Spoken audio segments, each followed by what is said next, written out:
Hi everyone and welcome to GDPR for Beginners on Learning with GP, where GDPR is simplified. In our GDPR Beginner series, we covered the basics of GDPR.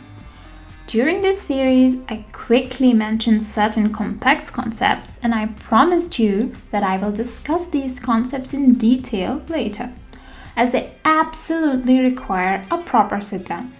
So these upcoming videos will be a deep dive into those and other concepts of GDPR. So subscribe to my channel and explore for more in-depth content. In case you are curious to learn about a topic, you can also let me know in the comments below. Just like our previously released mini-series on right to restricted processing, breach notifications also have two aspects to them. One from data subject's perspective and the other one from the supervisory authority's side. We will cover both these topics over the course of 2 videos. Today, we will take a closer look at the breach notification to the supervisory authority. As a business owner, it's an absolutely important topic to understand, as you must be aware of what steps should you take in such a situation and fully comply with GDPR. And in the end, we will take a little quiz to test what you have learned in this video. So without further ado, let's get right to understanding breach notification to the supervisory authority.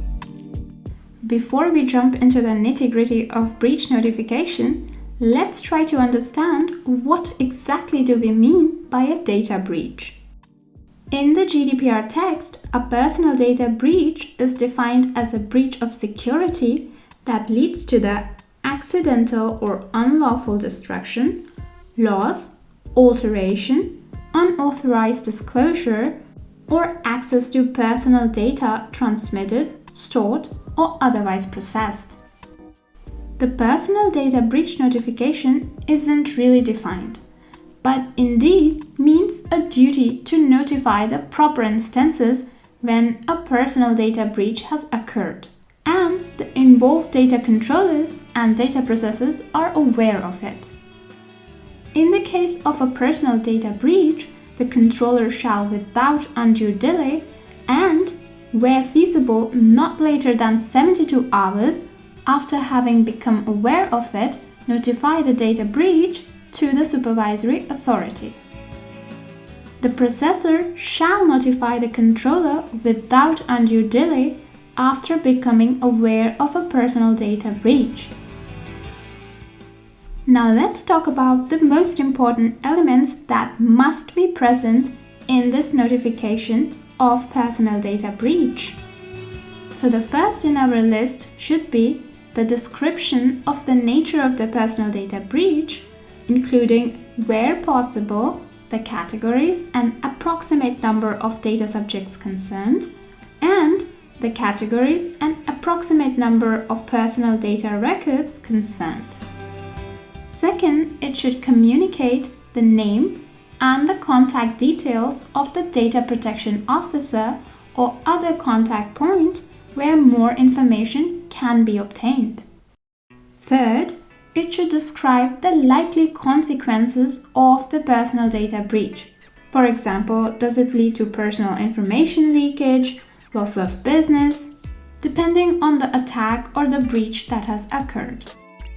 And finally, it should describe the measures taken or proposed to be taken by the controller to address the personal data breach. Wherever appropriate, it should include the measures to mitigate its possible adverse effects. For example, in case of a web attack, measures should be taken in order to strengthen the security control. There should be a mention of strengthening the network security, etc., etc.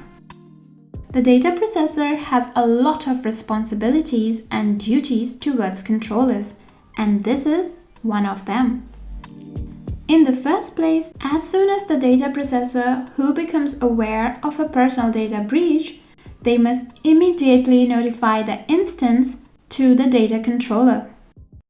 Data processors are bound to not just assist controllers, controllers are also bound to choose processes that they can rely upon on various perspectives. Among others, they should definitely comply and rely on the GDPR risk and compliance perspective. With this, we are finally finished with our video on understanding how to notify supervisory authority in case of a personal data breach. And this brings us to quiz time. So let's put to test the knowledge we have gained from this video. In this section, you will be shown a couple of simple questions based on the topics that we have covered so far. The questions will have 4 alternatives and 1 correct alternative.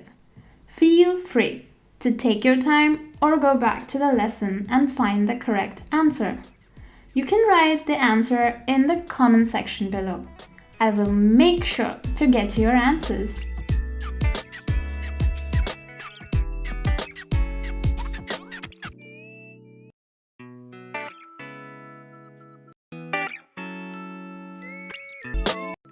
I hope you got all the answers to the quiz correct.